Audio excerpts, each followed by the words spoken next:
Okay, so I get started with our class today. Hi, everybody again.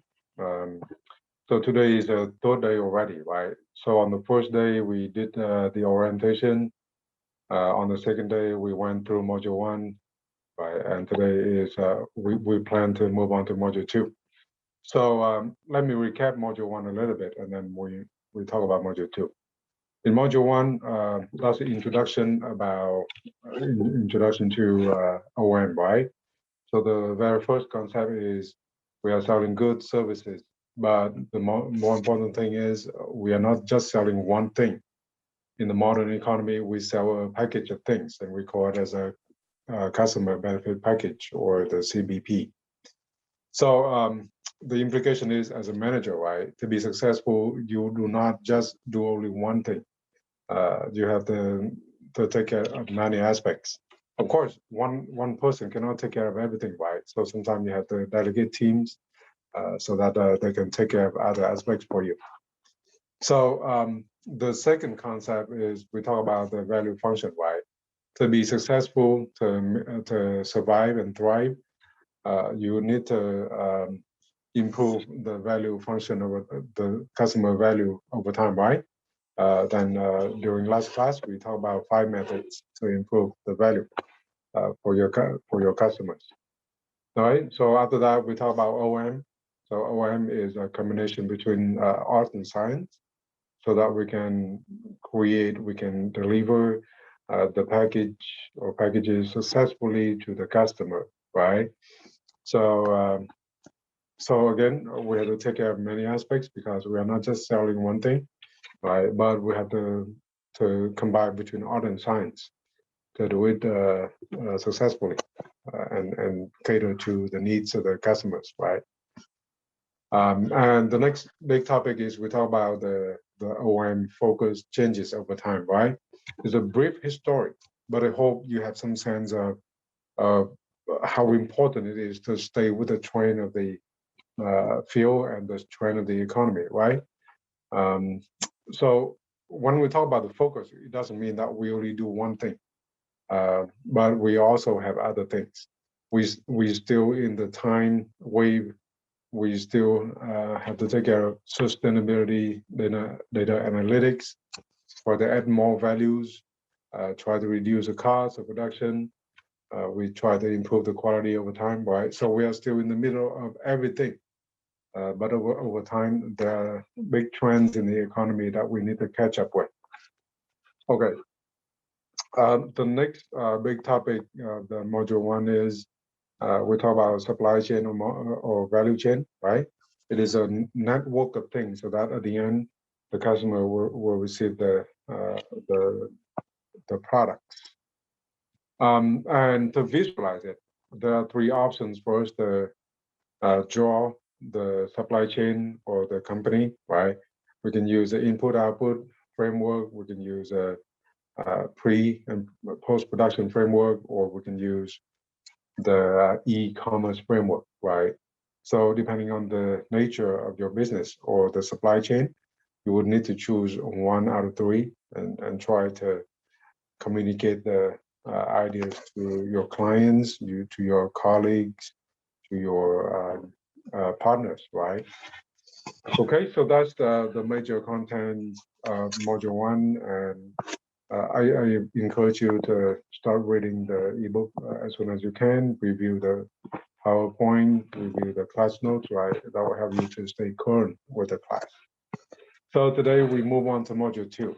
Let me share with you the PowerPoint of module two, and then we're gonna go in more details about it. By the way, please feel free to ask me if you have any questions along the way.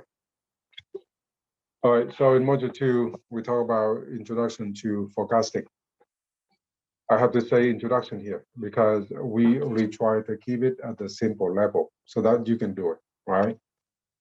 In the future, you will learn more sophisticated models to be very serious about forecasting, right? At this level, we try to have a working knowledge of what it is, and we learn some specific skills some specific models so that we can actually do some forecasting, right? But we are still at the introduction level.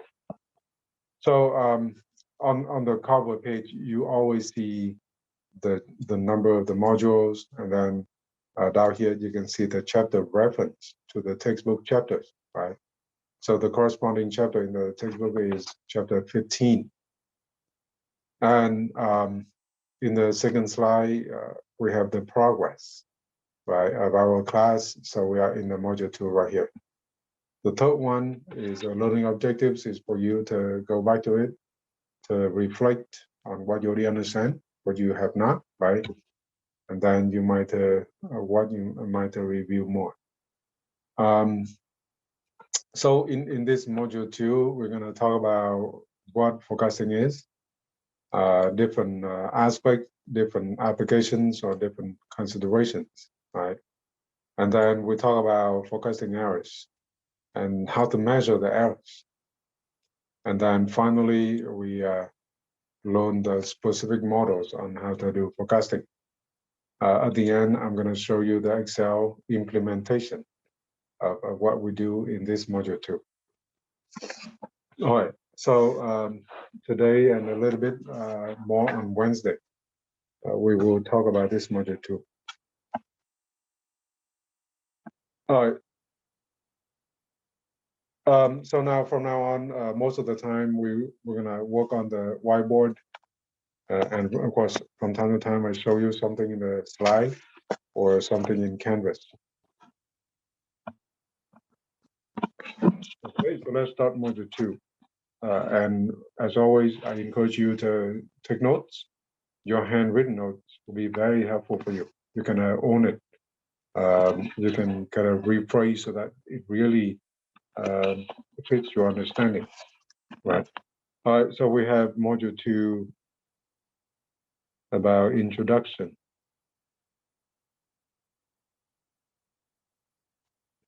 to forecasting.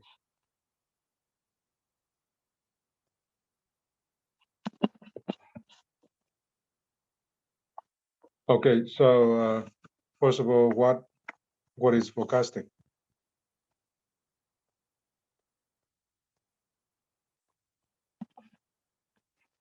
So forecasting in our business context is kind of very similar to what they do with weather forecasting, right? The day so what they do is they build some kind of model, atmospheric models or something like that, and then they feed the data from 1 hour ago, from 10 hours ago, from the day before, from last week or something into the models, and then they make the projection, or we call it as a forecast about the future, right? So in our class, we also do kind of similar. So in forecasting, we're gonna build a quantitative model.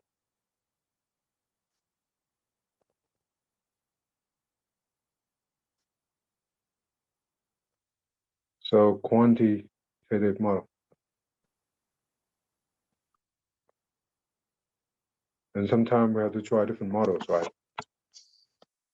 Quantitative just means that we feed in numbers, and then we also generate numbers through the models. So at the end, we need to generate more, numbers, right? But remember, any models will be hinged on some kind of parameter.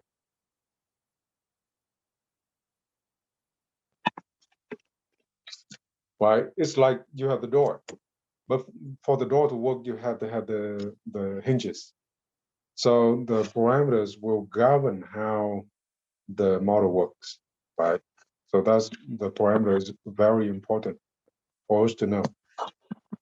All right, so after we build the model and with the parameters, now we can fit the data in. And at the end, we can generate the forecast, right? So what data do we fit in? We fit in the past, and we fit in the present data, right? Past and present, because that's what we already observed. We know about it. We know what happened. And for the future, because we don't know anything about that yet. So that's why we have the forecast, right?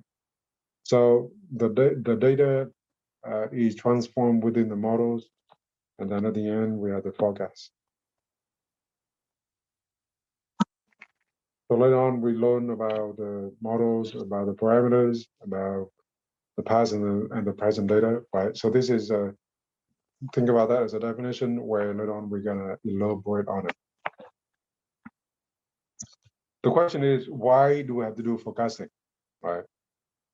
What it is, and now the next question is, why we do forecasting.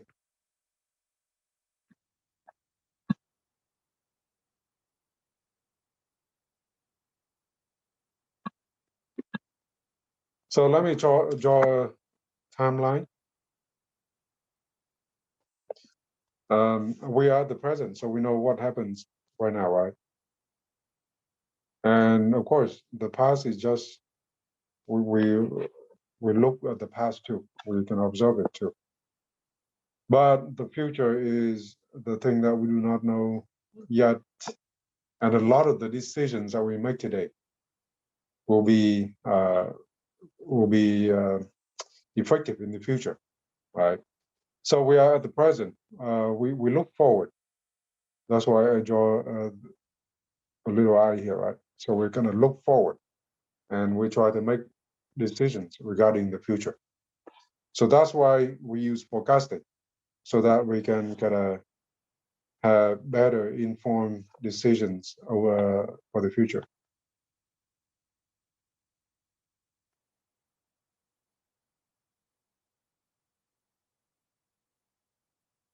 Right? So if tomorrow it rains, you need to bring umbrella or prepare something, right? Or if it shines, and you also have to prepare for the shining scenario. So it's just because the future has not come yet, we want to make more sense of it so that we can make better decisions about it, right? And in business, we have to do that a lot.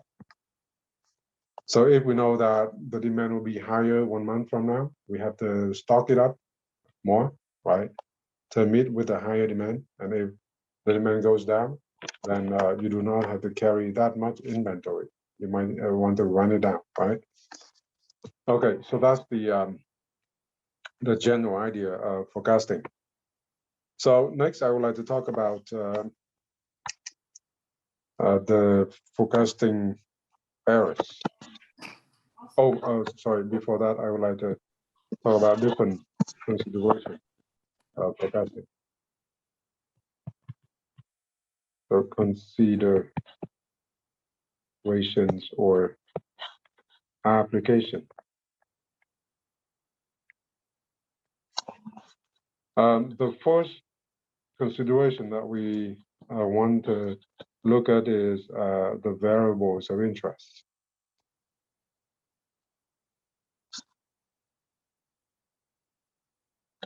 What do we want to do the forecast on, right? In operation, customer demand is very important. As I said before, if we predict that customer will buy more, then we need to stock up more, right? Depending on what we predict about the future. So in the holiday season, we expect to have more sales. We have to have more orders, so we need to stock up the inventory more during for the holiday season, right? But together with customer demand, then we also have the input demand. To create more goods, to deliver more services, you have to have more inputs, right? So the customer demand will have some impact on the input demand. So for example, if during the holiday seasons, we expect to have more sales online, right? Amazon.com and many other online stores, they will sell a lot. And then they will keep the shipping companies busy, like FedEx, UPS, and the postal office, right? So those shipping companies, they have to gotta think about the inputs here are the trucking fleet, the workers, right, who would deliver the packages. So they have to plan it for the holiday seasons.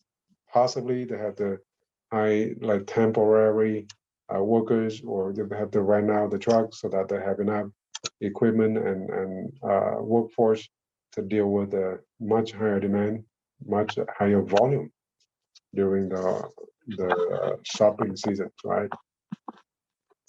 So customer demand, and then you also have to make predictions about the input demand or do forecasts about the input demand. Another important variable is the cost, right? Uh, and more. So if it costs more in the future, maybe you need to buy it today. You make the decision to buy it today so that it doesn't cost you much in the future, right? So we make forecasts so that we can make better decisions regarding the future. A lot of the decisions that we make today is related to the future, not right away, right? All right, so that's the first consideration, and the next consideration is about the time. The first aspect is we talk about the time unit, right? So you want to do the forecast daily, or weekly, or monthly, or quarterly, or yearly, right? So that's how you would choose the time unit. So you would choose a time unit to be, for example, day, or week, or month, or quarters, or years, right? On and on, depending on your business interests.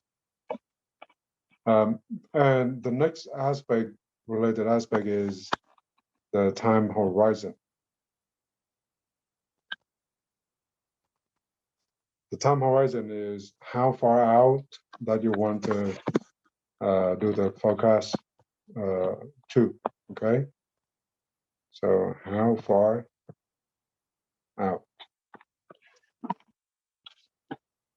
So let me give you context, and please think about it and share your thoughts. So, for example, you own a corner store, and if you make an order today, it takes like 7 days for the merchandise to be delivered to you, right? So again, it takes 7 days for the merchandise to be delivered. Then how many days ahead would you make the forecast about customer demand? Oh, by the way, please feel free to share your thoughts in the chat window. Right. So if you have a corner store, it takes 7 days to receive the merchandise. Then how far out do you want to make the forecast on? How many days ahead that you want to make the forecast on?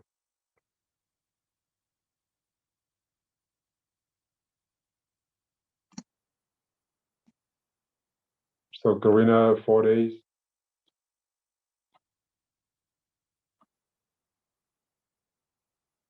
What about other students? What do you think? Christopher Chen, more than 7 days, 2 weeks out, 4 days, 7 days. All right, Jaylin, 2 weeks out, good. Okay, so yeah, well, I think that all of you got some kind of idea. Uh, Julian talk about 1 month, right? All right, so all of you have a good idea of, okay, so we need to do the forecast uh, like ahead of time so that we make the better decision for the future, right? In this case, if it takes like 7 days for the merchandise to come, then I would say that you have to do at least 7 days. If we do only 4 days, right, then maybe it is short of the time horizon that we need. We need to, for example, if a week from now the demand goes up, then we have to buy more today, right? Or if we think that by that time the demand will be down, then we do not buy much today. So that's why you have to look at the specific situation like that to make the decision. There's an idea about 1 month out. That's okay, but the thing is, between 7 days, 8 days, 9 days, or 10 days, and versus 1 month out, right? You're gonna see that 1 month out is not very reliable. It's like, think about the weather forecast. Sometimes you hear 1 day forecast, 2 days forecast, 3 days forecast, and 10-day forecast, right? The 10-day forecast, when you hear about it, it doesn't sound very reliable at all. Sometimes it is correct, but I would say that we are not kind of very, we do not really kind of trust the 10 days forecast that much, right? So depending on the nature of the business context, you would choose some kind of time horizon that works best for you, not too little, not too far away, right? Because if it is too far away, it's not very reliable. I hope you see that, right? Okay, so as a manager, if you want to do forecast, you need to choose a time unit.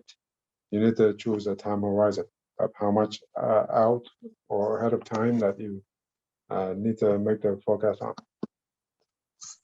So how do we decide what time horizon to choose? Oh, say that again, C.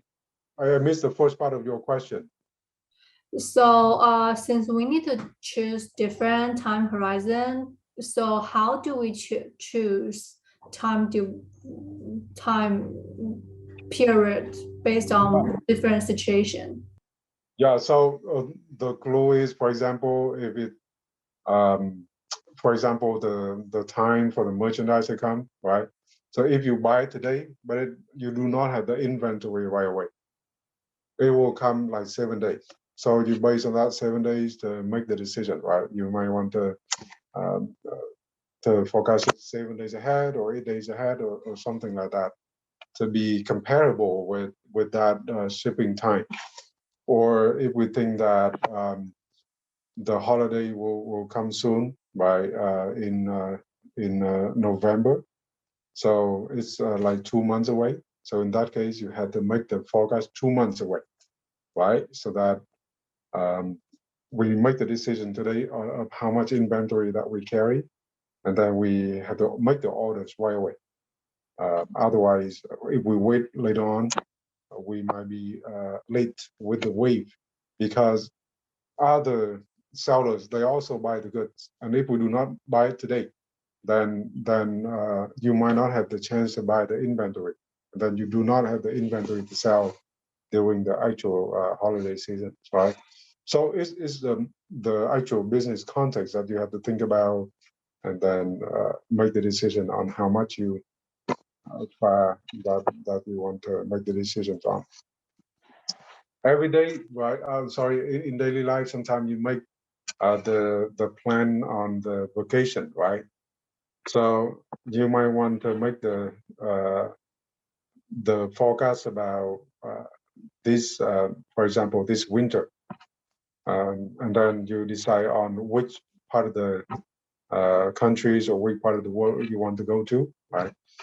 So so it makes sense to make predictions about this winter rather than make the plan on where to go next winter, right? It's too far away.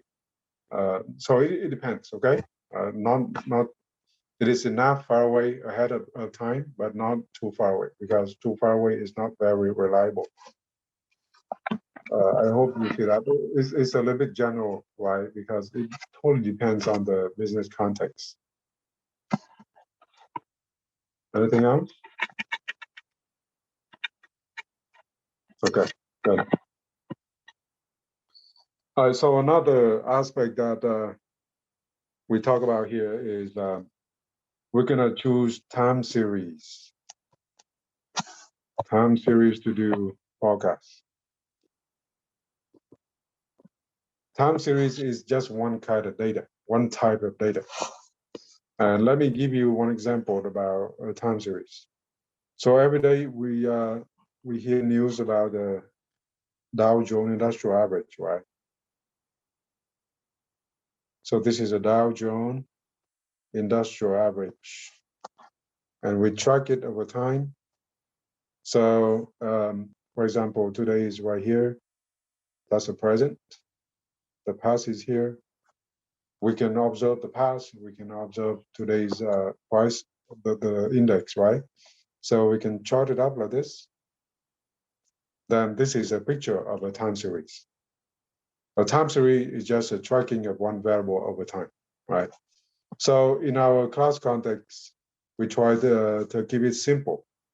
We look at the past data, we look at the present data, and then we project forward to have our forecast, right? So we can keep it as simple as possible so that we can do it.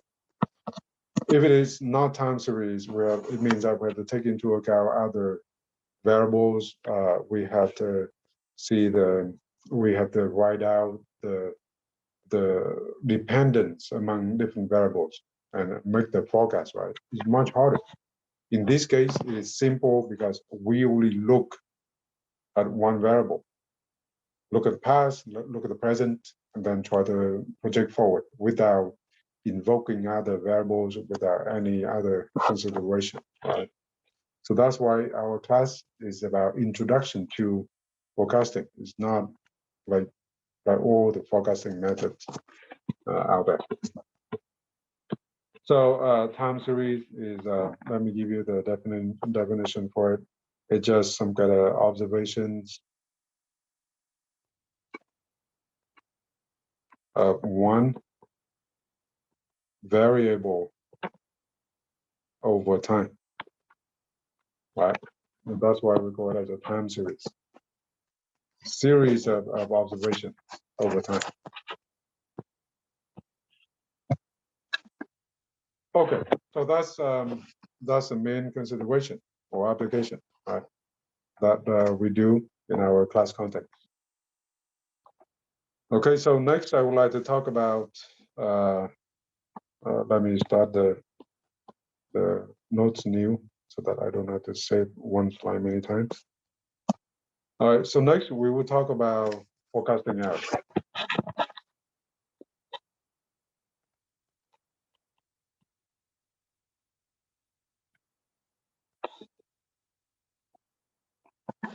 So I have a big warning in the PowerPoint for all of you. I have a warning right there. Module 1, slide 7. Let me read that for you, and then I'll discuss in more details.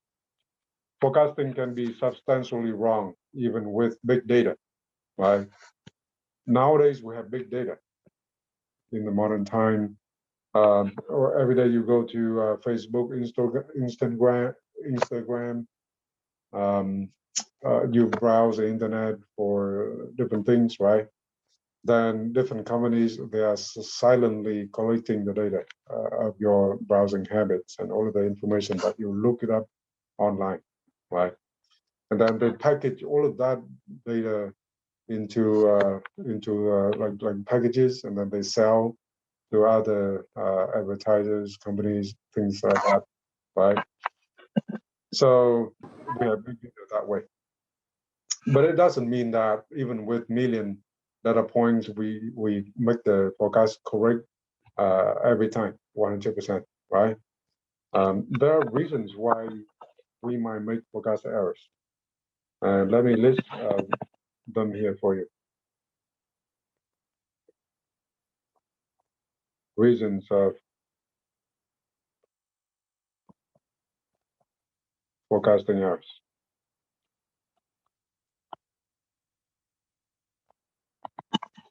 The first one in the list is that I have in the list. Everything here is important. It is an unpredicted event.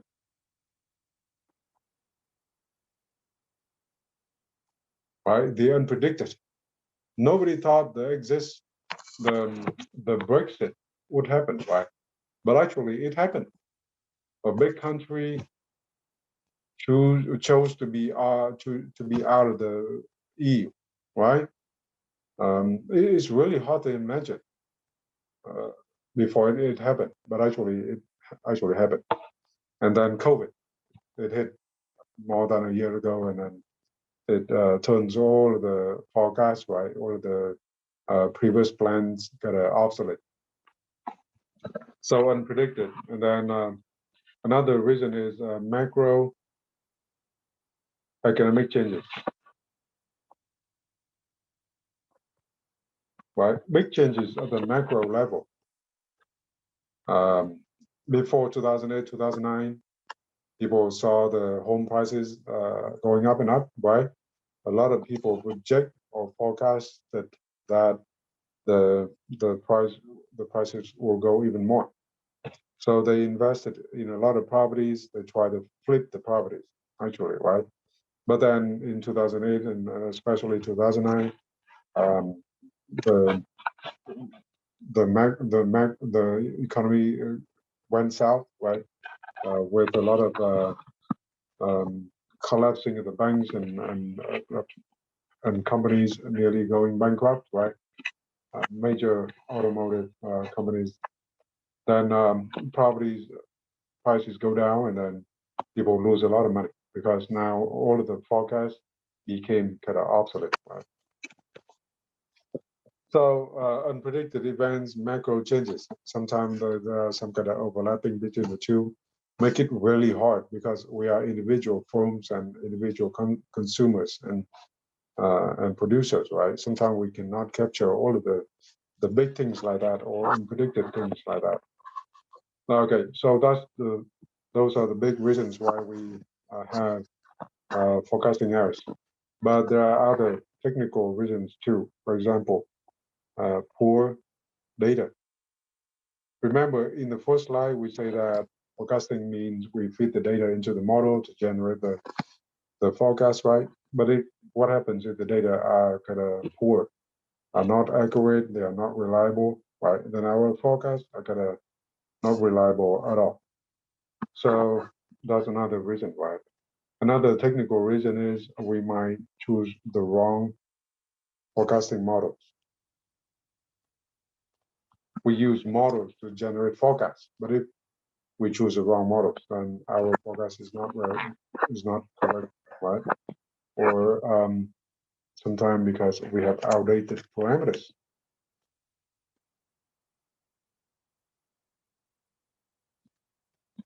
Again, parameters governs how a model works, right? But if we have outdated parameters, then the forecast will be outdated.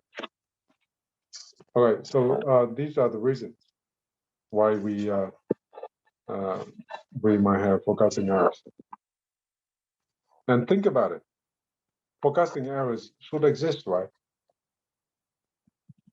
Let me write here, and then let me say why.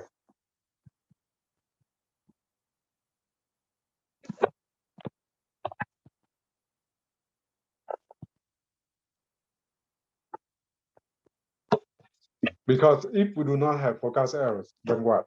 It means that we perfectly predict what will happen tomorrow, what will happen 2 days from now. It's kind of we can see the future through the crystal ball, right? But nobody has a crystal ball. We are human. We are not supernatural. We cannot see perfectly into the future like that. So whatever, no matter how hard we try, we're going to make some forecasting errors, right? It sounds philosophical a little bit, but I hope you make some good sense of what I just said, right? We cannot get rid of the forecast errors altogether. So what we can do is we can try our best to minimize the forecasting errors that we might make. Okay, try to minimize. And in our class, we will learn how to minimize the forecast errors. So let's go back to the reasons of forecasting errors. We might have unpredicted outcomes. We might have macro changes. But in operations, if you can diversify your portfolio here doesn't mean financial portfolio, okay? The portfolios of suppliers, the portfolio of products, the portfolio of clients, so that if one part of your supply chain goes south or goes bad, then you have other parts in your company, right, of your operation to back it up, so that you do not have too much risk of exposing to just one thing.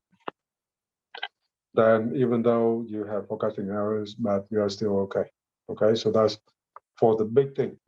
But for the technical things, poor data, wrong models, outdated parameters, then at our individual level, right, we can do something about that. For example, for quality of data, you might want to have better source of data, right?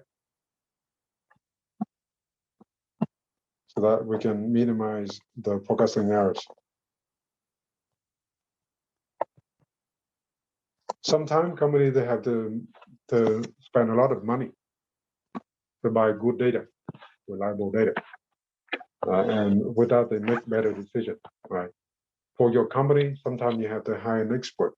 Sometimes it costs a lot to hire an expert to come down to collect the correct data, the right data for you to do the forecast, right? Better source of data for the models, we should try different models. If we rely only on one model, what if that model is wrong?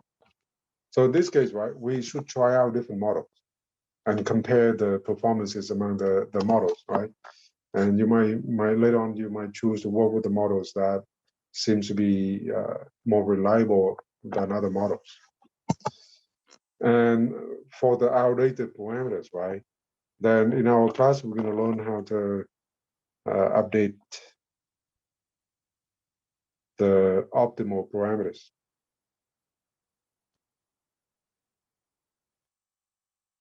The textbook doesn't say about the optimal parameters, but in our project, we're going to learn how to find the optimal parameters. So if you know how to find the optimal parameters, then you would know how to update it over time so that it is not out of date. Okay. So just some general discussion on the forecasting errors. They will exist. Sometimes we make a big error in forecasting. Sometimes we make a small forecast errors, right? But they will exist. And from our end, right, we can try our best to minimize the forecast errors. All right. So the next logical question is how to measure forecasting errors every day, right? Let me give you an example for you to make a sense of how to measure the forecast errors. For example, yesterday they make a forecast on the high temperature of the day. And then today we can look at the weather forecast. We actually see the observed high temperature of the day, right? So we compare the predicted or the forecasted high temperature with the actually recorded high temperature. Then we compare the actual with the forecasted, right? Then we know how much the forecast error is. So that's the general idea. And let me write out the equation so that we can actually measure the forecast error. So the first method or the first measurement is called the mean square error,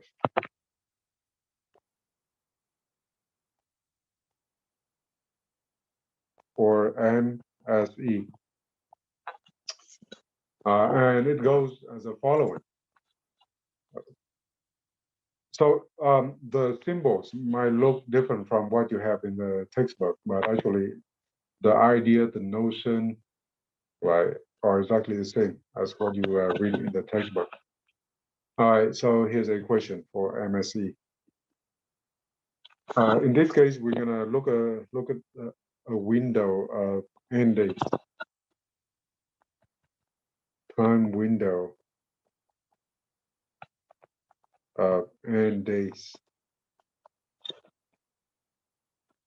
Okay, and MSE equals the mean square error equals the following. So for each day, we do the following. We observe the actual value for a particular day. We compare that with the forecast value for that particular day, right? We can observe it, and we also have the forecast value from the day before we made that forecast one day ahead, right? So we compare them and see if they are close or if they are far away. And the trick is we can subtract them to see the error, right? So this is an error for each day. But a lot of the time we want to know the positive value rather than the negative value, right? So the trick here is we do the square, and that's why we call it as a square error in the title here. But if we only rely on one day to say that's going to be the error for the next day, right? It's not good. So we want to calculate the average over a time window to say, oh, that's an average error. So we sum all the days up, right? We do that for every day, we sum them up. And we divide that by the number of days in the time window. So at the end, we can say that, oh, between the forecasted high temperature and the actually recorded temperature, we have 5% difference on average, right? So that's the meaning of this mean square error. The second method is, again, in the textbook, you might see the symbol, different symbols, right? But here I use the AV and the FV. Hopefully it's gonna easy to memorize, right? AV for actual value. FV is forecast value or forecasted value, right? Just for as a forecast value. So I hope that by using this kind of symbols is, I think, and I hope it's easy for you to track what we do. All right, so that's the first measurement of errors. The second method is called the mean absolute deviation, or MAD. Right? It's going to be funny to read the acronym as one word. So the MAD equals the following. So every day we also measure the difference between the actual value and the forecasted value. And to make it positive, we do not do it square. We just get the absolute value, right? The strokes here are for the absolute value. So is that 2 degrees different, 3 degrees different, and so on, right? But so, and after that, we add all the days up in the window, and we divide that by n, right? So that's the absolute deviation right there. The distance between the actual value and the forecast value. We subtract them and then take the absolute value so that we have the measurement of error, right? And then we want to calculate the average over time, and that's why we calculate the total divided by n. So we call the whole thing as a mean absolute deviation because of the equation that we see here, right? All right, so that's the second method. But actually, in our class, we are using the third method. It is called the mean absolute percentage error.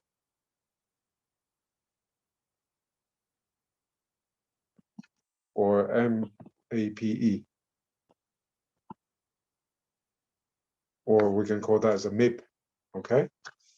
So the MIP is calculated as the following.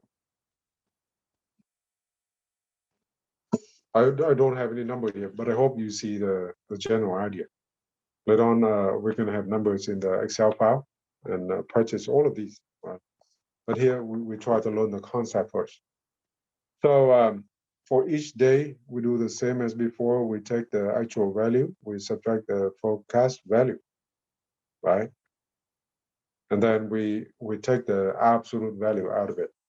So at this point, we have the distance for each day, right? That's a forecast errors for each day.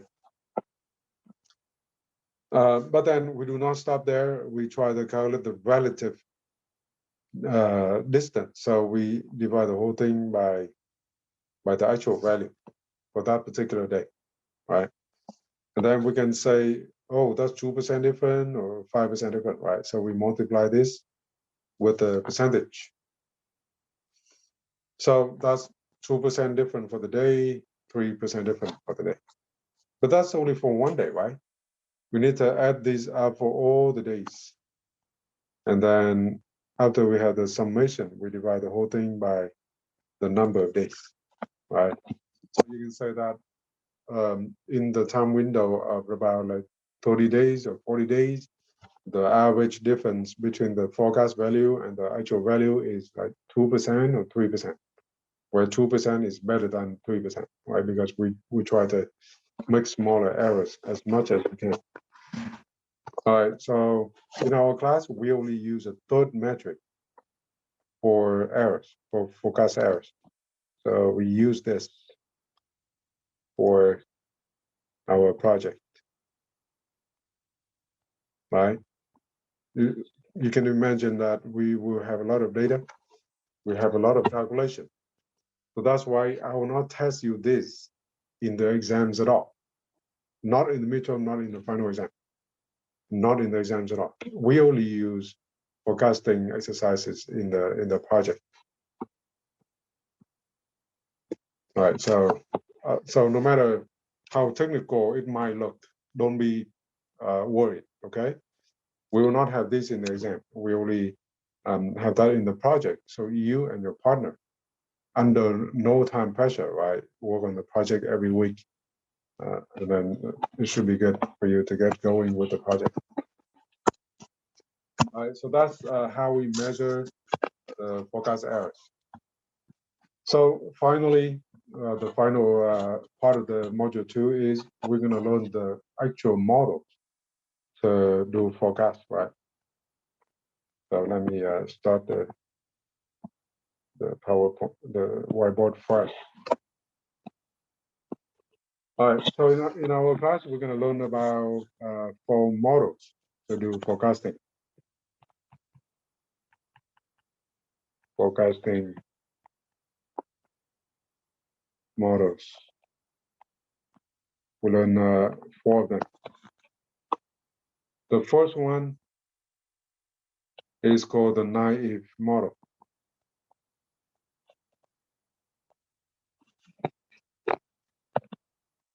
Some of you might have read the Connect chapter 15, right? So you know what it is. It is called naive because it's so simple. Let me write it down and you can see why we call it as the naive model. So again, we use a symbol as before the forecast for tomorrow. FV is forecasted or forecast value for tomorrow. T plus 1 means tomorrow. T means today. T plus 1 means tomorrow, right? So the forecast value for tomorrow equals what we observe today. Actual value of today, right? T is the present. So it's a very simple model. It's so naive, right? That's why it got that name. But behind this kind of simplicity, it is a belief that maybe tomorrow it doesn't change much if the time unit is close enough like this. Tomorrow it should not change much, and that's why we believe that maybe the best guess for tomorrow is what we observe today, right? So that's a idea behind the naive model. We believe that it will not change much after one time unit. And the best guess for tomorrow is what we observe today. So that's the idea. Okay, so that's the first model. The second model is called the simple moving average, or the SMA model. So the first model doesn't have any parameter because it is so simple. But in the second model, we're gonna have a parameter. We need to choose it actually. Parameters are under your choices. Okay, you choose that. So we choose K as our parameter. What is a K? K is how far that we go to the past to get the data. and fit that into our model, right? So how far into the past? Is that 5 days into the past, or is that 7 days into the past, right? Okay, so that's the meaning of the K parameter. So let me write out the equation for you. So the forecast for tomorrow, FVT plus 1 equals. So we have, first of all, the actual value for today, right?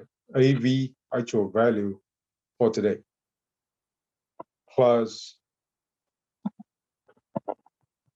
the actual value for yesterday, right? If T is today, then T minus 1 is yesterday.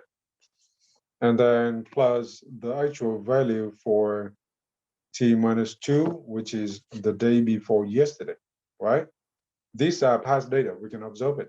So we just fit in. So again, it's very related, it's consistent with the definition that we start at the beginning, right? We fit in the present data and the past data because we can observe this, right? So and then on into the past, but then we stop at some point because beyond that point we don't believe that the data will matter anymore, right? So here is the actual value of day T minus K plus 1, right? So T minus K minus 1. Think about it that way. So we start from the present data, and then we feed more and more past data. We stop it at some point, right? If you count the number of terms here, then we see the following. We have 1 term, 2 terms, on to K minus 1 terms. And then we have another term right here, right? So we have K terms, including the present and the past. So we add K terms together, then we divide it by K, right? So this under this model, we just say the following. The forecast for tomorrow is an average of the previous K days, right? Including today and K minus 1 days in the past. So the forecast for tomorrow is just an average of the previous K days, right? And that's why the model has that name, simple average, because we calculate the average in the simple way. And then we call that as a moving average because we keep the window K like 5 days or 7 day fixed, and then we move it over time, right? So we call it a simple moving average method or model. Any questions so far? Again, we don't have any numbers yet to really see the actual mechanics of the model. But then later on, we can see that in the Excel file, in the Excel template, right, where we implement this exact equation. I hope that even though it sounds a little bit mathematical, but it's not that hard, I hope. Yeah, Alan, so you choose a time unit, right? In our example, we're gonna do 1 day ahead forecast. So we do the daily forecast, right? But you can adapt this to do a week ahead. So you collect weekly data and then you do the 1 week ahead forecast, or with days, months, or quarters or years, depending on the need of your business, right? All right, so that's the second method. Now let's move on to the third method. Nowadays, computers generate a lot of pops up window. All right, so that's the second model, and let's move on to the third model. The third model is a little bit more complicated than the second. So it is called simple exponential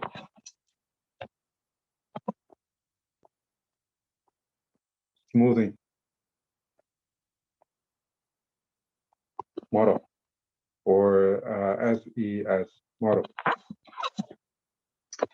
All right, so in this model, we're going to choose another parameter.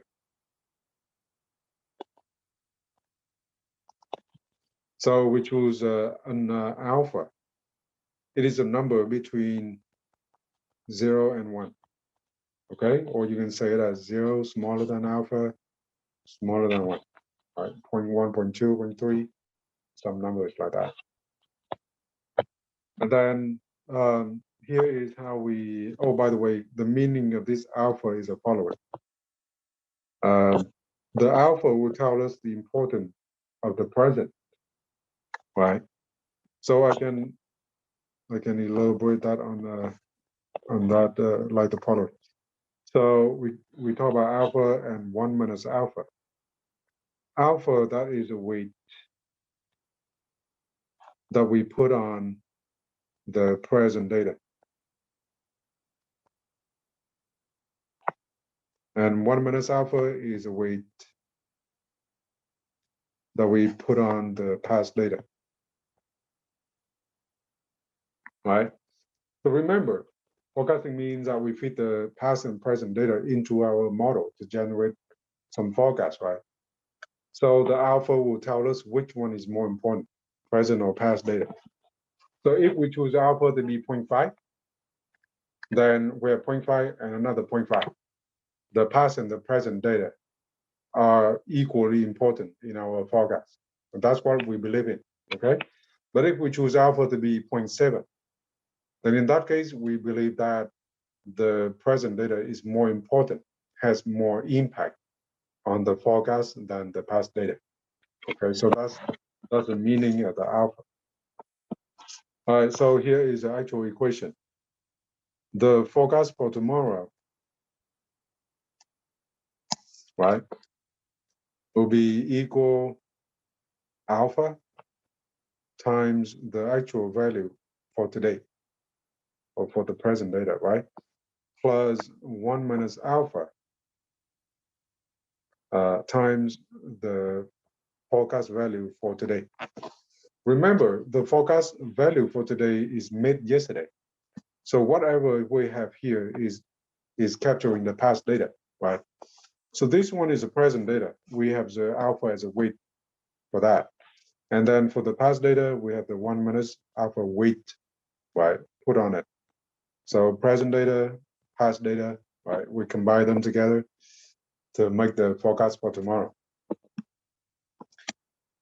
So in a sense, right, we try to even out the changes between the past and the present. So we use a weight to do that. So because of that, we call it as a smoothing, right? We try to smooth out between the past and the present data, right, by calculating the weighted average. This is a weighted average, where the weights are the alpha and the 1 minus alpha. Right? It depends what you think that is about. Over time, we're going to learn how to find the alpha optimally. But as a start, or in the book, we only start with the equation and we take alpha for granted. Okay? But near the end of the semester, we're going to learn how to find the parameters optimally. It's not in the book. It's in your project that we go through it together and we learn how to do it. All right, so that's the simple exponential smoothing model. Let me talk about another model, and then I will switch to our Excel and then show you what we do. All right, so the fourth model, or the last model that we learned in our module 2 is called the double exponential smoothing, or DES. Okay. In this model, we're going to learn, we're going to choose 2 parameters.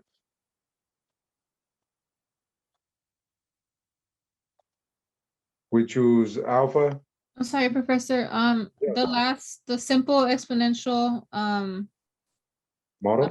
model, that's the third one?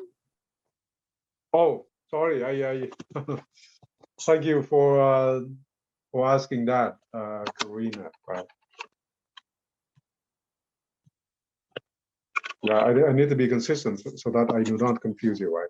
So the third model should be the number 3 here. Thank you, Karina. Let me write here. And now we are going to the fourth model, right? Thank Yeah, you. yeah, sure. All right, so we have, we choose alpha between 0 and 1. But besides that, we have another parameter called the beta, another number between 0 and 1. This alpha and the alpha that you saw earlier are kind of separate because we talk about 2 separate models, right? All right, so both of them, again, tell us the importance, the relative importance of present data in our forecast model, right? So let me show you the equation. We actually have 2 equations. The first one is for the forecast itself. The forecast value for tomorrow equals alpha times the actual value of today. Very similar to what we have earlier, right? And then 1 minus alpha times the forecast for today. Again, this term right here capture the past data. So present, past. But we do not stop here in this model. We do a little bit more. So we add the trend forecast. This is a trend forecast. Right? Sometimes we think that the data will go up by itself, will go down by itself. So those are the trends, right? So the TFT here is meant to be captured, that trend. All right. But now we have a second term that we need to update over time so that we have the second function. So the trend forecast itself equals beta. That's why we need to have another parameter. Beta times with, let me write it down and then I will explain it. This is the current trend.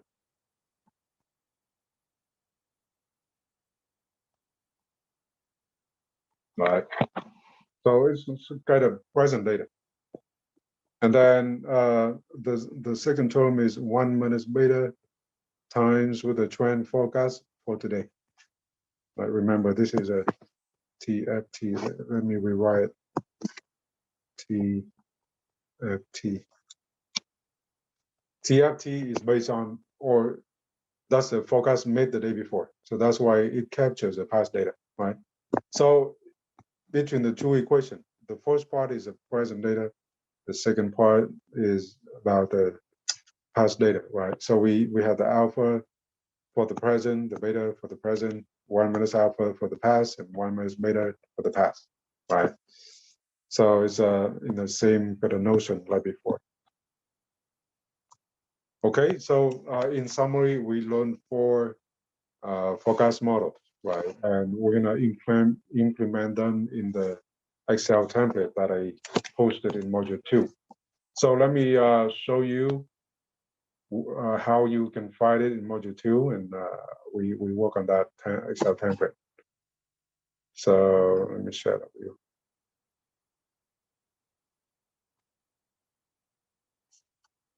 All right, so if you go to Canvas, right?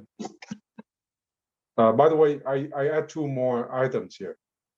The Micro Hill Connect menu item, so that you can easily get on Connect. I would like to thank Christopher for the request, and actually that's a hint for me to do this. And then I add another menu item here. It is people, right? It is where you can team up, you can sign up with another partner for the group project. So please check it out. I would think it's intuitive to check out all of the menu items, right? Please go through them. All right, for the Excel template for our forecast exercise, right? You need to go to the modules menu item here, and then you look for module 2, right? In module 2, you can find the PowerPoint here, and you can find the Excel template here. In the Excel template, I have the hint. That's why some hints. That's why I have the hint here. All right. So actually, I already have the Excel template in my computer. So let me share that with you. From your end, right? You just click on that Excel link, and then you would be able to download it. All right. So this is my Excel template, or you can download it on Canvas, right? So it has a table, and it has the 2 graphs here. The 2 graphs just showing us the data going up and down over time, and the forecast going up and down over time, right? Let me show you what we have in this Excel file. So actually, this is a Dow Jones Industrial Average.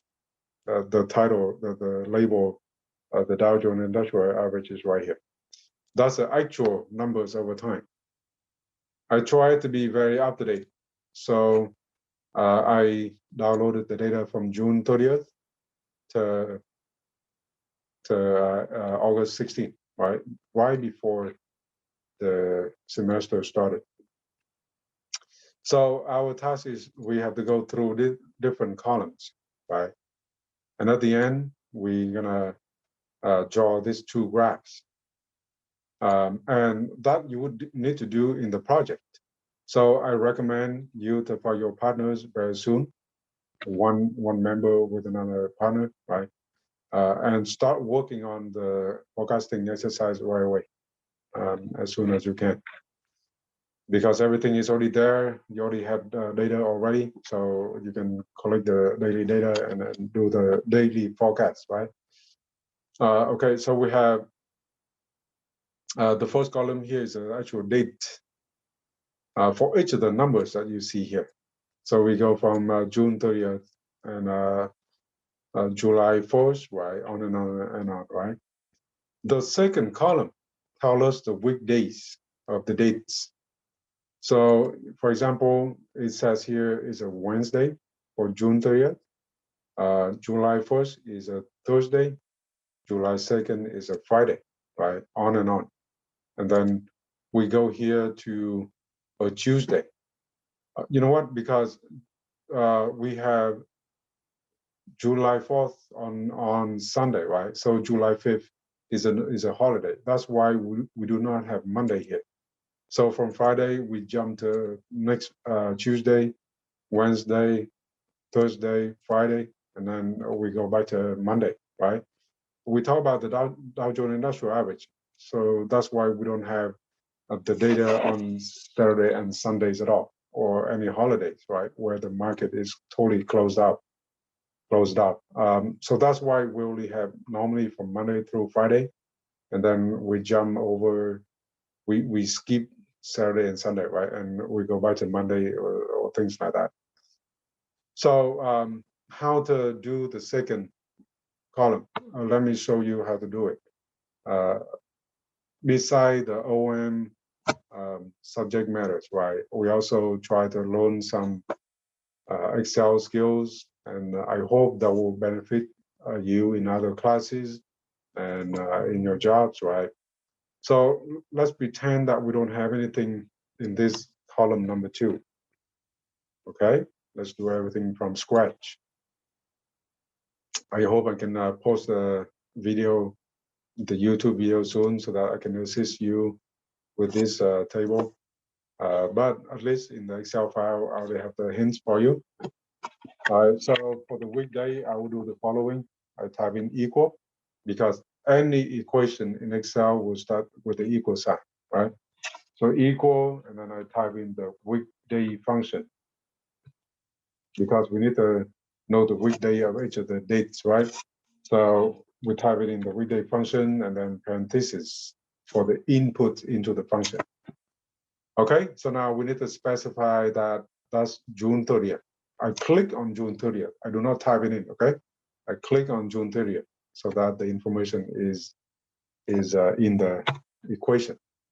And then do the comma, and Excel will give us a bunch of options, right? For most of us, for most of you, you're gonna choose number 2, because option number 2 says that Monday is number 1 through Sunday number 7, right? Sunday number 7. So for most of you, you would choose number 2. For other cultures, you might want to choose other option, right? But for most of you, you would need to choose number 2. So let me choose number 2 as an example for you. So weekday, the dates, and then option number 2, that's the option in Excel specific option. All right, and then we hit enter. Then it says that June 30th is a Wednesday, right? So you can do that manually for other days, for that day, but at the same time, you just need to drag it down. So I click on the cell one more time. I just drag it out like this. Just drag it out like this, right?